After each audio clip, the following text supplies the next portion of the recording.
this is where like you don't want to do this to yourself, but you're like, what am I doing wrong?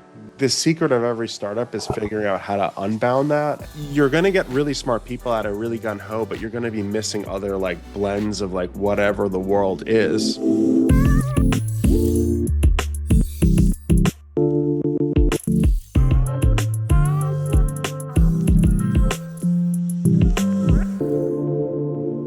But there's usually like a few, like I'd say like informal mentors in my life that I have that I meet with, I'd say monthly, that are just, they have a lot of experience. They've seen a lot, they've been through a lot. And I just really appreciate that deep expertise and like knowledge and like what really makes success. I have one friend. He hasn't really had like a mega exit, right? But he did like, I don't know, half a dozen startups. And he always kept saying to me, and he's over 65, he says 1 in 10. And he always says 1 in 10, 1 in 10. And what it means is 1 in 10 startups become successful. And like the guy is super smart, went to Stanford, like understands the world beyond belief, like intelligent. And he just would continually just say 1 in 10 to me. And I'm like, it's really arbitrary.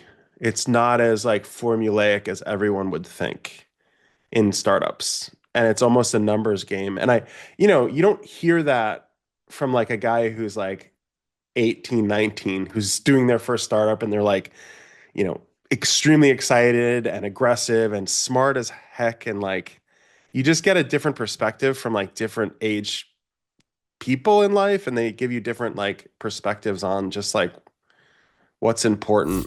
In America, it's all about work, work, work.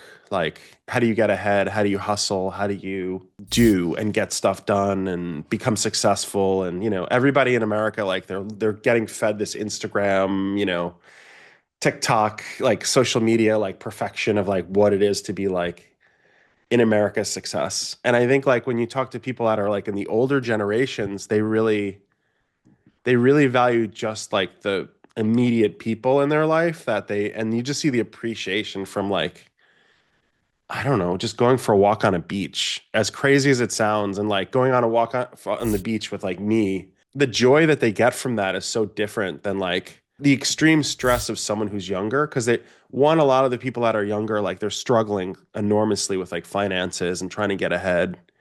But you get the other perspective, which is like health, being able to walk on a beach, having a partner who can like drive you to a medical appointment, having a partner to like enjoy life with. Like in the world of like this crazy and with so many options, when you have that many options, you may not create happiness because the grass is always greener on the other side with like whatever it is. This guy's doing this, that startup is doing that. Look at what this is happening on TikTok. Look at that on TechCrunch, look at this and like the news. Why is this guy doing so much better than me? And when you talk to like the older generation, they just have a perspective on like the immediacy of like the family and like, down to earth perspective of like what also is important to you. As morbid as it sounds, I go with my wife probably every 4 months to 6 months to like some cemetery. I live 15 minutes from where the founders of HP, Hewlett Packard, their grave sites are literally right there. And Shirley Temple is there. Steve Jobs is in an unmarked grave right there. And they're all gone. It puts life into perspective when you have a billionaire like buried under the ground in an unmarked grave and it's just some grass growing above, you know what I mean, above him. So it's like you kind of have to realize like life is not all about, you know, just money. And it sounds so silly, but I heard once like this saying, like, if I gave you like $10 million like today, but there was one hook, would you take the money? Right. You take $10 million, of course, right? But the hook is this is your last day on Earth. Like tomorrow you die. You wouldn't take the $10 million.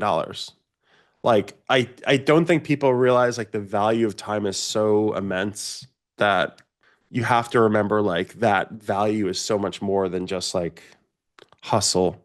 Life is very ephemeral. Ephemeral meaning like it doesn't last. And with life, that also means like startups and companies are very ephemeral. They don't last.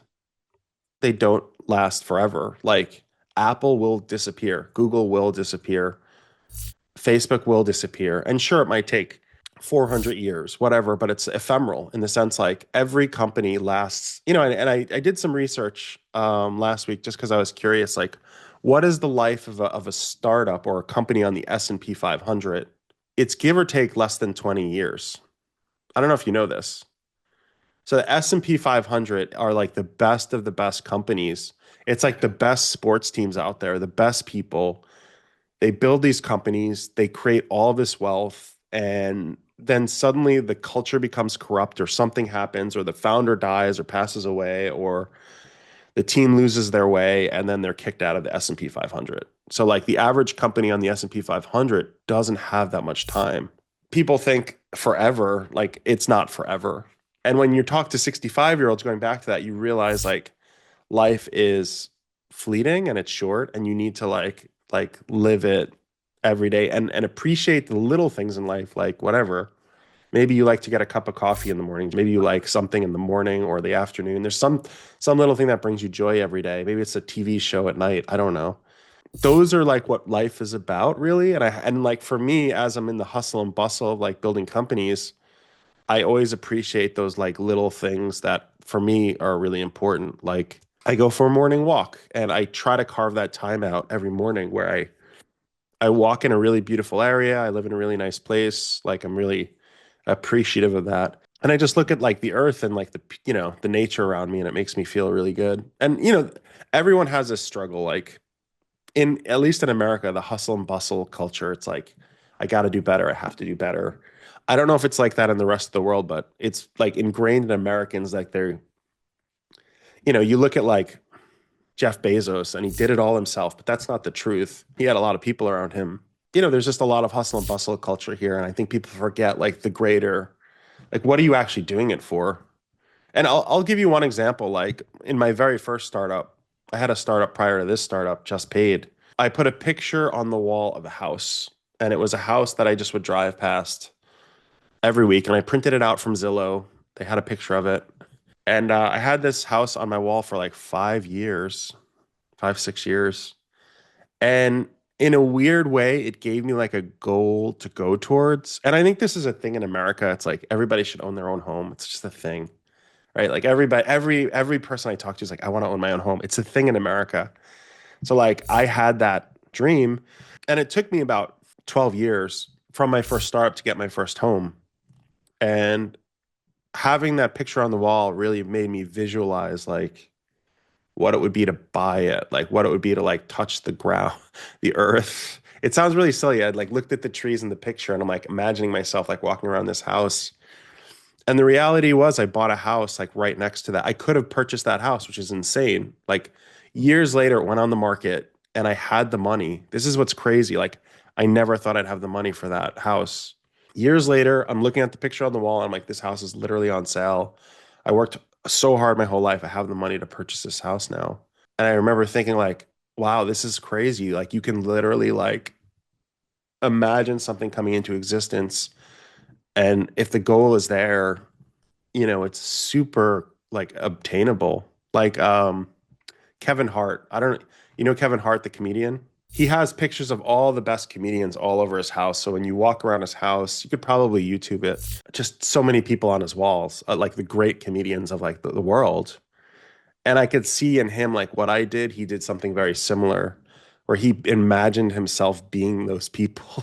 If you surround yourself with something and you think about it a lot, you can actually create that reality, which is really great.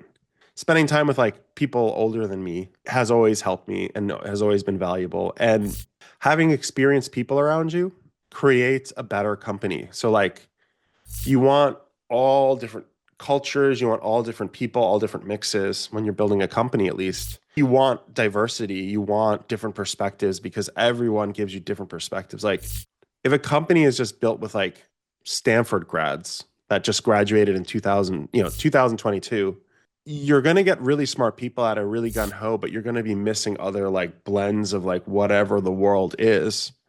And you want to have a diverse team that allows to just cover all bases and like what might come for a company and for yourself. And it also gives you perspective on just life. What do you want out of life? You get these perspectives from people, whether you work with them or they're your friends. part of my happiness is also like building a company that you enjoy working at with people you enjoy being with. I think that's part of the reason why I started a second company. I had my first company and I started it with a bunch of my really close friends. It didn't feel like work at all. It felt like an adventure with friends, honestly. And people say don't start a company with your friends. It's like you don't want to pick people that can't help you. You need people that are like doers. Like you want people that are like go-getters that are your friends or like you get excited like, working with. So it doesn't have to be necessarily friends with people like you really feel inspired by. I'm sure there's like five people in your life. Whenever you're around them, you feel more energy and more excited and you want to work with like work harder. I really want to be like them. Start a company with them. As crazy as it sounds, you just ask. There's no reason not to ask. And I realize like a lot of people in life don't even ask for things like, and that's why they don't get what they're not striving for. It's like you have nothing to lose. We're all going to be like Steve Jobs, like under the ground. We're all going to be like the founders of HP.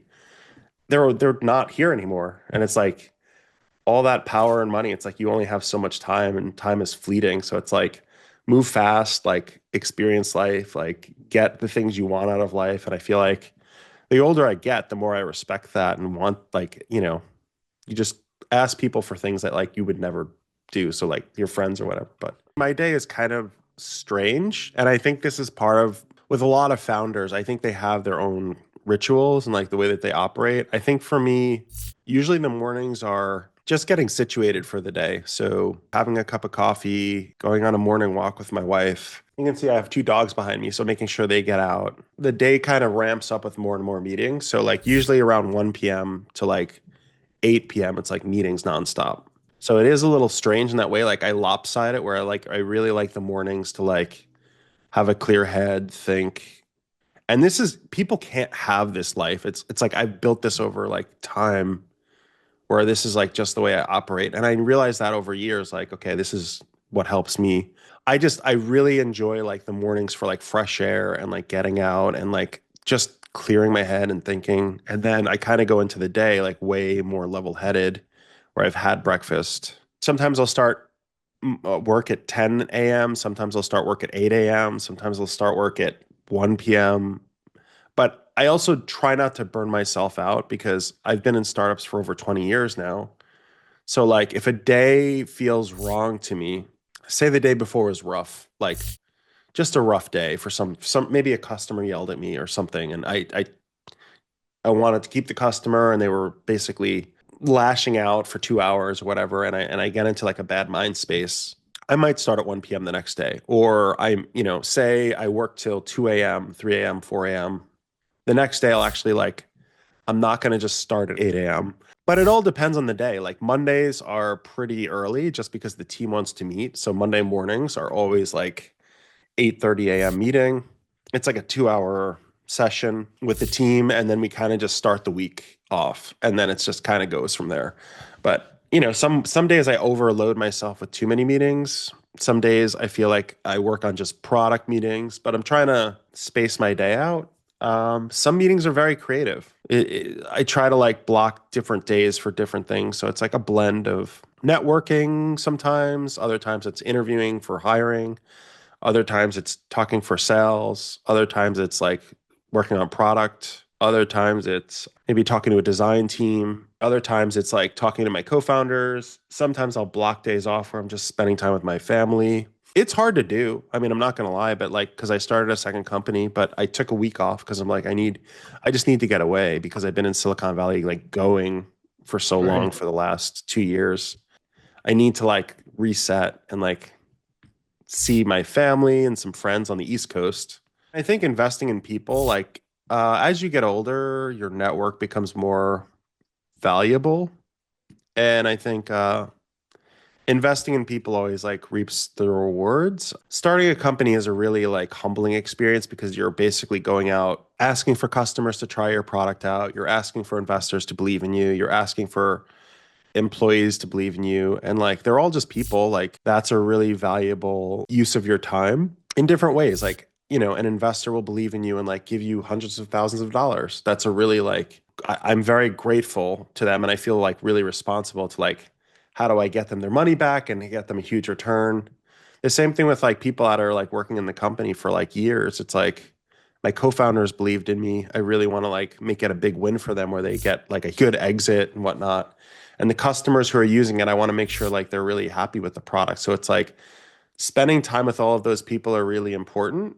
I do think there's a balance though. Like I do a once a week Zoom meeting with a bunch of my friends from college and high school. I think that keeps me a little sane. So like Friday nights, I probably spend like 2 hours on a Zoom call with just like friends. And it just kind of is so different than my world. Like they're all in different worlds. It's so fun to hear them talk about like what's happening in their life and like just I don't know, they were just all cracking jokes on Zoom.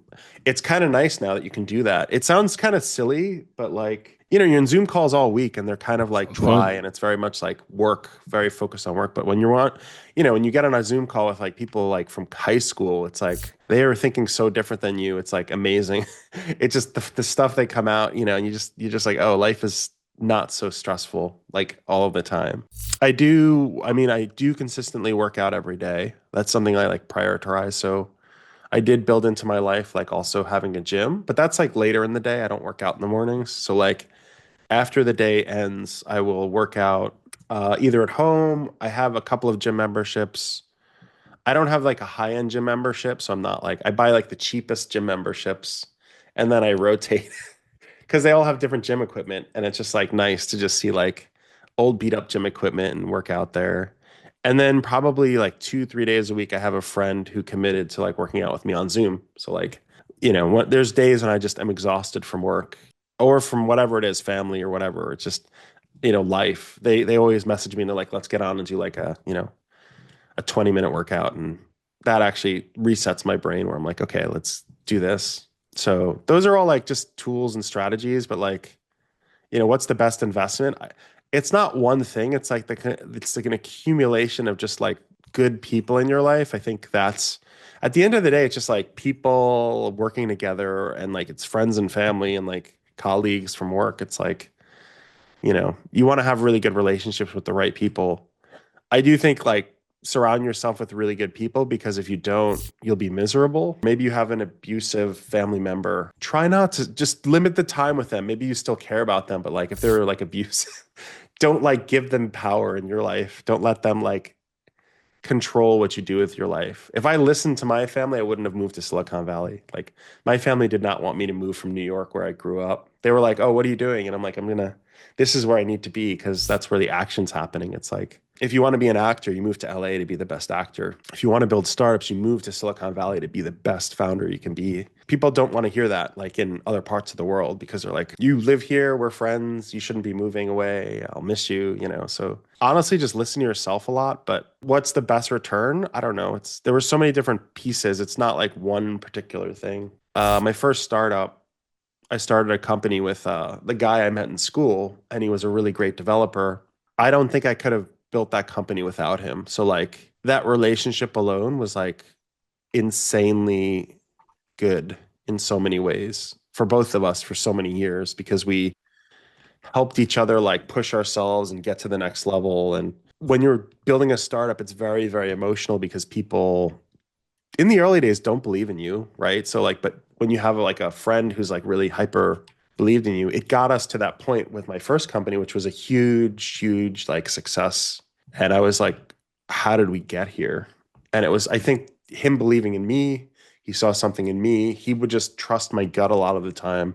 He kind of just gave me a lot of power and belief of myself. And I'm like, that was a valuable relationship where I saw something in him, he saw something in me, and we just kind of took it all the way. I think my parents were great. Like my mom was really, she was really supportive. If I didn't have her support, if I didn't have my friend's support, there were a lot of people that were like lifting me up.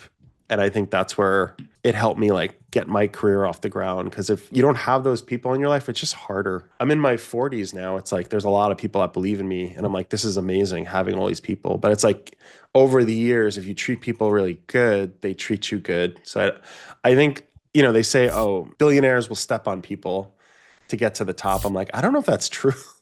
Like they might have to get there, you have to have people like really work with you. Not every billionaire is probably evil. Like they got there because they helped each other and other people were helping each other.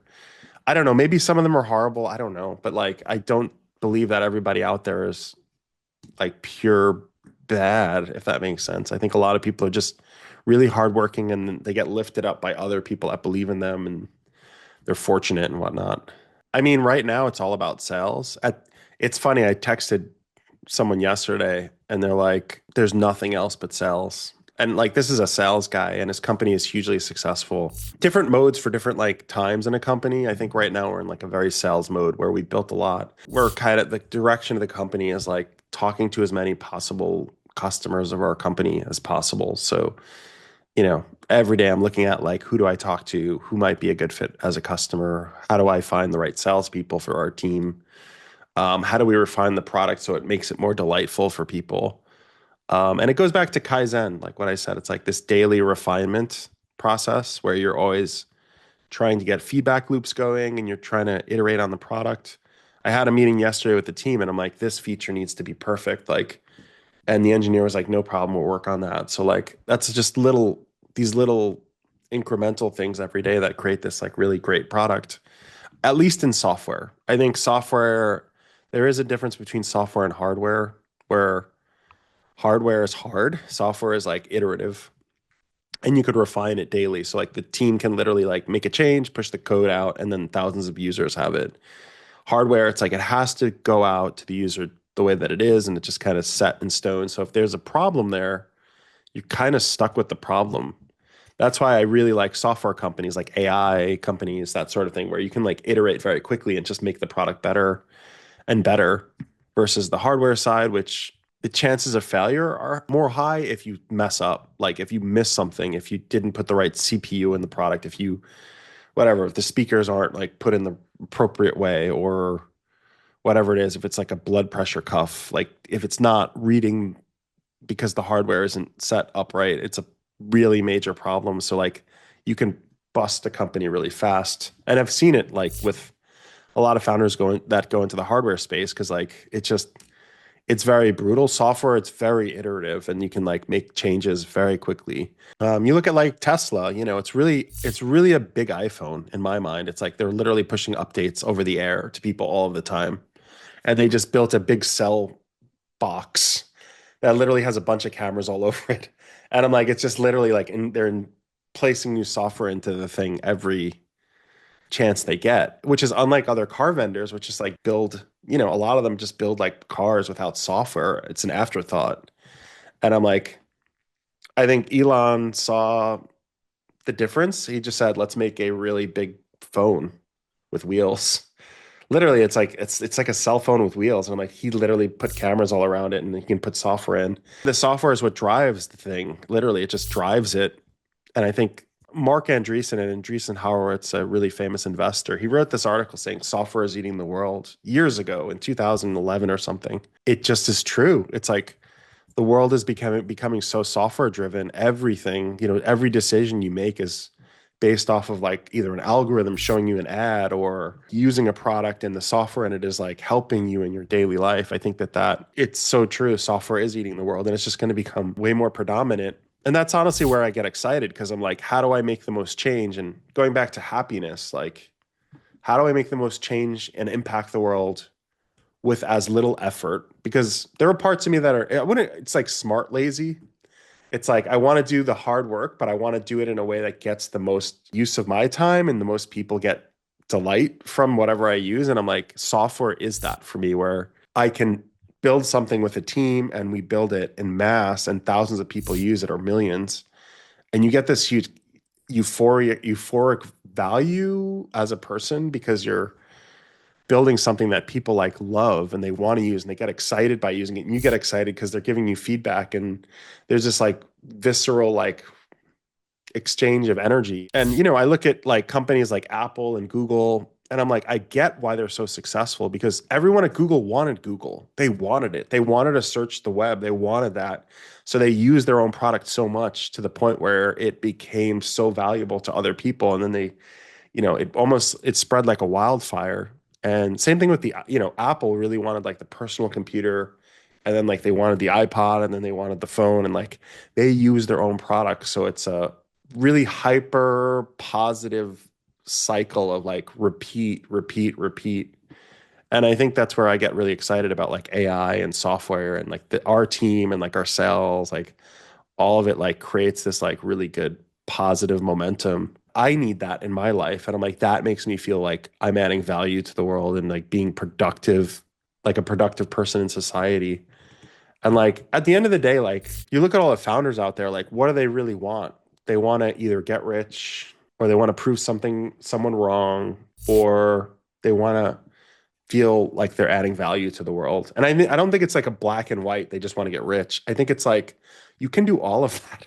You can do all of that and like get ahead, and it's like a win-win-win where it's like you're building something of immense value, people love it, they start using it, and then in the process you're distributing it to everyone out there you can, and then you also are getting like personal wealth at a like a hyperbolic level because so many people are using it, and it's just an exciting journey. It's my path is not the right path for everyone though. It's not like everyone should be going this path. I think this is just the path I picked. Like I played this like process in my head of like, at one point I wanted to be a musician. This is years ago in my like 18, 16, 17, 18, 19, 20. In my 20s, I was really like I was having a crisis. I was like, do I want to become a musician and go to LA and do that? Something in me told me software is bigger.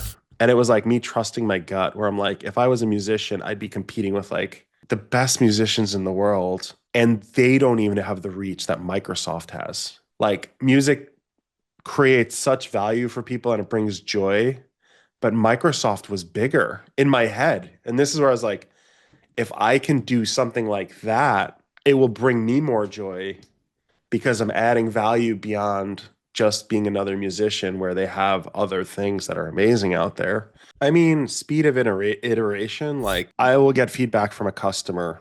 I wish it could be done in seconds, and it usually just takes time. Like there's really specific feedback, like they want something really complicated done to make the sale happen. And in my head, I'm like, this is going to take a year. How do we get it done sooner? And I'm like, do you hire more developers? That could put the company at risk because you may not have the runway. Or do you make the engineers work all night for the next 3 weeks, 5 weeks, and then they could burn out? There's this frustration where you think you're never moving fast enough. And I just think this is normal. This is just a normal state of like either being a founder or a startup. Like you want to move faster always. And I have a lot of respect for companies that move hyper fast. Apple every year is moving hyper fast. People might beat them up on their new phones, but every year they're making it better. You look at OpenAI, the company, you know what Bell Labs is? I don't know if you know what Bell Labs was, but right now OpenAI is probably at the forefront of everybody's mind. And why? Because they keep releasing so fast and so furiously, and it's actually value add product that is what every founder wishes they have. And I think the culture of what OpenAI is, it's what every successful startup needs to be. It's moving fast, adding value.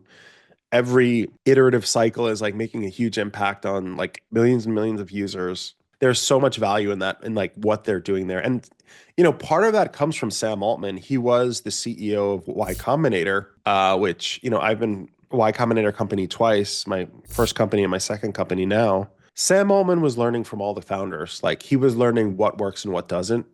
Being the CEO of Y Combinator, you see thousands upon thousands of companies. You get a barometer for what makes a successful company. So he had his own personal experiment camp where he saw thousands of companies coming in and he would fund them. They would either be successful, they'd fail gloriously, not whatever. It's just the way that it is. And he would see like what made them work. I think subconsciously it like intertwined into his brain over the years, like how to build a successful company. And I'm like, I see him iterating at such a hyper scale now and moving at such a pace that he is showing a really good bright side to like what startups are. And there is controversy around OpenAI and like, is it going to take people's jobs? Is it ethically okay? Those are really complicated problems, but the product, people want it. Like people are using it. People are like, lives are being changed by that product, and that's one of many like out there that I think there's companies like Perplexity, companies like LangChain. There's so many different companies that are like building such creative stuff. But, if you look at the ones that are most successful, those are the ones moving really fast. So for me, I get feedback on a daily basis about our product. And I'm like, how do I get this done with limited resources? We're not 5,000 people. We're not 1,000 people. We're like a small team. But with small teams, you can do like huge things. What do you think Amazon was in the early days? It was just like a small team of people like building the belief that you could like do e-commerce online.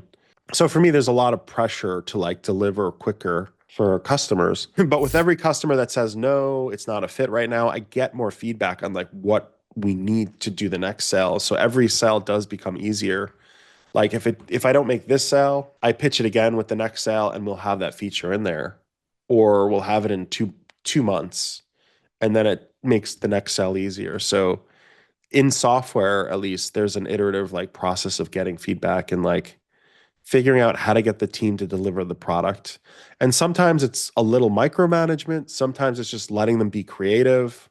It all depends. A lot of the stuff that like some developers say are impossible are very possible. It's just you're talking to the wrong developer. Developers are very creative people. Like you get the right one to do something and they'll get like abnormal amounts of work done very quickly. And this is something I think I understand is because I've been in the software business a long time. It's a no doesn't mean a no from one developer or one manager. It just means no from them. If you go to someone else, and this is how my startups, I work in startups, is you kind of find the right developer that's passionate and wants to make whatever it is we're talking about happen. Spotify saw something other people really didn't first. They just believe that like, Napster was there. Napster basically was like this free site where everybody could just download all music for free. It is essentially Spotify. And Spotify just got passionate and said, let's support musicians, let's support the music companies. Let's just have it all stream and let the musicians make money from it. Like a lot of people thought it wasn't possible to create a Spotify. A lot of people thought like Napster was just going to like kill the music industry and it would just be changed forever. Napster, Spotify thought differently and the founder really pushed forward and found the right people and got the right people on board and created something like huge that was hugely valuable like years later and everybody just like defaults to like Spotify or Apple Music. And it's just like the way that things are right now. The sales process is always a little frustrating because I'm always getting a lot of feedback on product and like how to fix it. And I'm like, how do I, because a lot of it is, they'll give me input. My first question is, does it make sense? Is it useful for like, and is it scalable? And if it is, we should be like building it with our team and putting it on the roadmap and figuring out how fast can we build this thing in there. But you also have to say no. Like I have to email one sale that wants to buy our product because there's a feature they want and I'm just like we just don't have the time and it doesn't make sense for us right now. So I'm going to have to say no to a sale which I absolutely hate. Would I love to build their feature? Yes. But it doesn't make sense right now for us to build it because it's not going to be as good as what they want. So it's case by case, customer by customer and if you can get one customer on a feature, you can get five. If you can get five customers on a feature, you can get 10. If you can get 10, you can get 100. If you can get 100, you can get 1,000. Finding whatever is the right thing for you and like that, your company. But for me, it is a frustrating process. I always feel like I'm never moving fast enough. And I look at competitors and I'm like, oh, they're moving really fast. Like there are competitors that move super fast, but then they flame out. I've seen this time and time and again. Like, you look on TechCrunch and, this is comparison is like a thief of joy. I think TechCrunch is horrible for your mental health in some ways because you look at, oh, they've raised 100 million. Oh, they've raised 400 million. Oh, they've raised a billion. Oh, they've raised this. Oh, they've raised that. That doesn't mean they're going to be successful. It just tells you they've raised some money today. They might be burning so much cash and they might have had like really horrible terms crammed onto the company that it's not a good thing. But TechCrunch spins it as like raising is successful. And for me, it's not success. It is just a data point in a time in a company because I don't know. There's so many companies that have raised huge amounts of money and they've just flamed out. I don't like to beat up on founders, but there's a company, Forward. I read about them recently. Forward raised God knows how much money. They were trying to do something really noble. They wanted to have like a like a digital clinic, medical clinic, and they wanted these pods. You put this pod in like an area, and like people are taken care of, and it does all this stuff remotely, and you get doctors. Perceptually, I thought that company was doing amazing. Like they raised gobs of money, they raised a ton of money, and I just thought, this is where like you don't want to do this to yourself, but you're like, what am I doing wrong? What are they doing right? Like, why are they so successful? And then like fast forward like 5 years, it's like a horror story. Like they just something went wrong. For me, it's like day in and day out, make sales, add value, and then just take that iterative process. Even though it's frustrating, like even though we have constraints on our company, constraints are good, but also hard to deal with because like you always want to do more naturally. So like when you're given $100 million, you're given $200 million, a lot of companies just loosen their purses, salaries go up, hiring goes crazy, exploration on like whatever you want to build, like you kind of like just things proliferate really fast and you might lose your focus and the company might put itself in like a dire situation. So like in some ways the constraints that you put on a company when they raise less money is really good because it hyper focuses the team. If you raise a gob of money and you want to be like Bell Labs, I think there are times when that works out. Like OpenAI is completely the opposite. So like you can't say one thing is right or wrong, but for me it's like sales are clear.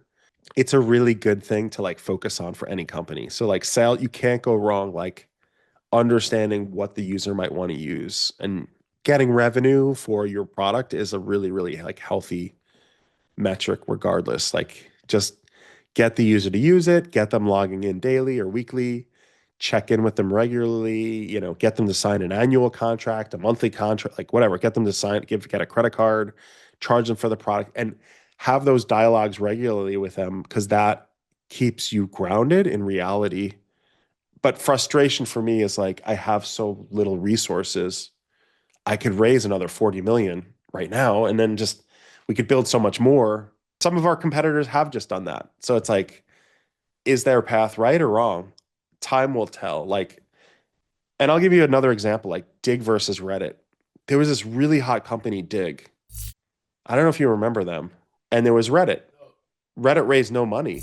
Reddit was like kind of like the underdog who got no funding. And Digg, it was cool. It was Reddit. It was what Reddit is. And this is like 2006, 7, 8, 9, 10, 11, 12, 13. Digg was like the thing. Anyway, Digg raises a ton of money, a ton of money. And in their mind, they're going to redesign everything because we got all this money. We can redesign it perfect. So like you got Reddit just kind of just doing what it's doing, didn't change a thing, surviving as is. And then you got Dig like just changing everything because they raised all this money. And the changes were disastrous because it made the site unusable. Something went really, really wrong and the company went under. And then Reddit just kind of just kept going along, going along, going along. And then years later, it's like there is only Reddit. People forgot Dig. It's like not around anymore. A company goes along and you just forget the competitors because they just flame out. They don't focus where they should be focusing. Like customers are super important. Funding is great, but customers trump anything. Get customers, they will help the company. And it helps the team feel morale. ChatGPT is your creative friend to help you write an article. I kind of view it like that. It's very creative. Yeah. It helps you write things. It's almost like having a creative writer friend. What we're trying to build is a creative finance friend who helps collect your revenue if you have a startup. So like it could be a founder, it could be a finance person, it could be the tax guy, it could be the finance team, it could be the accounting team. There's controllers, there's accounts receivable people, there's accounts payable people, the sales people, like whoever also like gets contracts signed. So if there's like a contract signed, our product will pull in that contract and then try to generate revenue for the customer by creating invoices. Think of it like if you have DocuSign and you sign a document because you want to buy something. You sign the document, what happens next? It just usually just dies.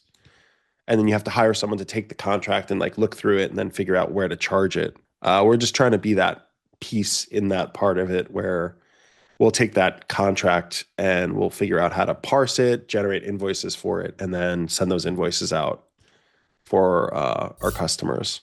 Companies struggle to collect revenue. So it's one of these things that I was really passionate about. My co-founder, Nalia, who I worked with at my last startup, was super passionate about. And then we also have another co-founder, Vinay, who was also passionate about. So we all kind of brainstormed around like, how do we create this AI AR accounts receivable agent that we're envisioning like 10 years from now will exist, whether our company's doing it or someone else's. But like, we want to just have this thing execute any contract that's signed for money and it just tries and collects on it. Right now, it's very manual. Like, say you sell a couch on Facebook Marketplace, the person has to come to your house and you have to like have that transaction happen manually where they're typing everything in manually and you're like telling them the amount and all of that. What we're trying to do is like scale companies by, if say a sales team is closing 400 deals a month, someone has to figure out how to bill for those, and it's just people. All of finance is people today. I don't know if you know that. It's literally finance people just like looking at contracts and trying to figure out how to like bill for it. So that's kind of where we're at. And we're trying to look at all of the companies like, there's billions of dollars going into AI right now. We're trying to figure out all the tools that we could plug in to create the best experience. So it is a pure software AI engineering company. So we don't build any hardware. Primarily think of us as like today we just had an announcement, Dropbox Sign. So anyone who uses Dropbox Sign can use our product. So this is actually, yeah, this just went out today. So Dropbox Sign. So essentially with Dropbox Sign, you can sign a contract in Dropbox Sign, and then we basically take it from there and then figure out how to invoice for it.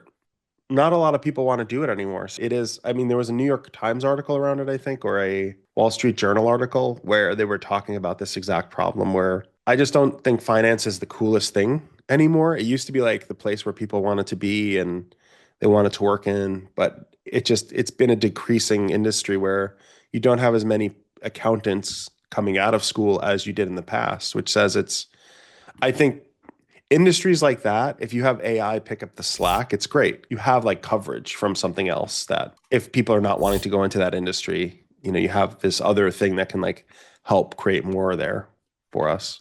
Let's say someone misses making a payment or two payments.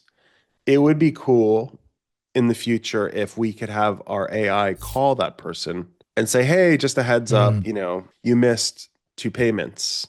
And we were curious, is everything okay? Do you need to make like smaller payments? Like, how can we help? And the AI can handle some of the conversation, the hard conversations there. And maybe the person just forgot. And then the AI over the phone can say, okay, let me get your credit card, or what's the best way to send you to help you? Should I text you a link? And, the person can have that conversation there or whatnot with the AI agent. Maybe it could text them. Maybe there's other ways where we could just create a better experience, but it's a problem that companies don't want to deal with. They want to build their product. They just want to build it and like get yeah. paid for it. Who cares about the invoicing? Like that's what we're trying to take care of so that they could just build what they originally like wanted to do is just run their startup, right? So I think that was like the big mission for me is how do we create that experience for all companies out there that just why do they need to focus on this really boring problem that they don't want to think about? And then, instead of hiring whatever it is, X amount of people, they can hire a few less. But for me, there is this vision of three different modes. Mode one is phase one is human mode, which is really what we're in now, which is humans are doing most of the work. As our product gets better and better, we'll have more hybrid mode, which is think of it as like a self-driving car, but you have a person that has a steering wheel and is looking out the window and whatever it is, it's snowing out. Like hybrid mode is that where we're building parts of that now where it's you have to do less work as a finance team, but you're still driving things. Then there's like fully autonomous mode. And I think this is where I'd love to get us in 10 years, where the confidence level is 100%. And the finance team knows that they don't need to monitor every second of Mm, whatever, the finances. And that's like, say you have, I don't know, 7,000 customers. How do you get them to pay you all on time? Like right now, you just hire people. That's kind of like the big vision of like where we're going is how do we get to fully autonomous mode? And I think as the tools in AI get better, it's going to get more and more exciting on like what what is possible. We're bound by our sales team right now because we only have so many sales members. We're bound by our engineering team and like what's possible. So there's two constraints on our company really. The secret of every startup is figuring out how to unbound that and like unrestrict as much of that as possible to create as much, you know what I mean, like educated possible customers. So that's part of like where we're at as a company. It's like how do we unbound that even more? Where maybe we create way more self-serve, you know, and a lot of companies are very self-serve, like Gmail. It's like you create it, you set it up, you're good to go. If you need to pay for more space, Yeah. you pay them.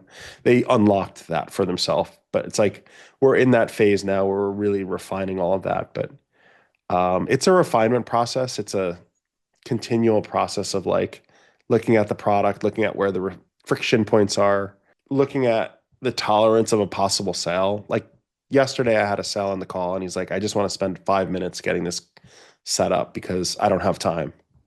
And I'm like, that's a constraint on us. How do we get to that point where we can literally have the AI agent like literally do so much work where they get set up very quickly? But this is part of the fun of like doing a startup. Like for me, this is part of like where I get excited. It's like when you have these constraints on a company, and how do you blow past those? Because I think the average company in the United States is less than $1 million in revenue a year. How do you get past 1 million? How do you get past 10 million? How do you get past 40 million? That's where the excitement, like it's the excitement of those barriers. It's, you know, how do you do that in a startup? It's part of the fun of like, for me, like where I get happiness. But we're in those challenges now, like the thick of it. It's like, there's a lot of constraints on our company, and it's like how do we unlock to get to the next level and the next level and the next level? You know, for me that's the fun of it. It's almost like playing chess. You know, it's like how do you get the next piece of the puzzle? How do you do that? And a lot of companies don't figure it out. They run out of money, the team internally fights, they lose motivation, maybe market changes, maybe competition comes in that like devalues the company, maybe you get some really rough investors. Like there's so many different factors that could hurt a company. But, you know, if you can get past a lot of those challenges, you can really like have a lot of fun and like build a really valuable product. I think it's like getting and solving as many of those problems before you run out of money as a startup is the most important thing. And or if you're profitable, how do you unlock more value, like more revenue? Understanding all the pieces on the board and understanding like what is my next move that's not going to actively hurt the company. You really have to like go through all these scenarios that are like a really good exercise.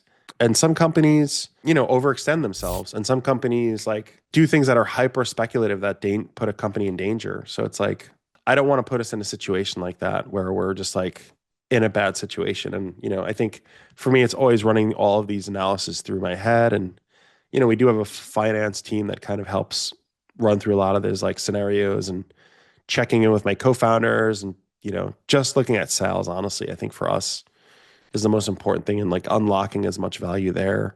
You know, we are using like a lot of cookie cutter strategies, which is like, I don't know if you know what a BDR is, SDR, AEs, and like setting up commission structures. How do we get more inbound? How do we create that value? I'd call like the cookie cutter Silicon Valley like playbook for sales, where you have like a cold calling team, you have an inbound team, and you have a demoing team. Is that good enough? The answer is no. Like there is way more we could be doing. And I think we're looking at lot of different like areas that might help with that. So that's always you know, these are always different pieces of it.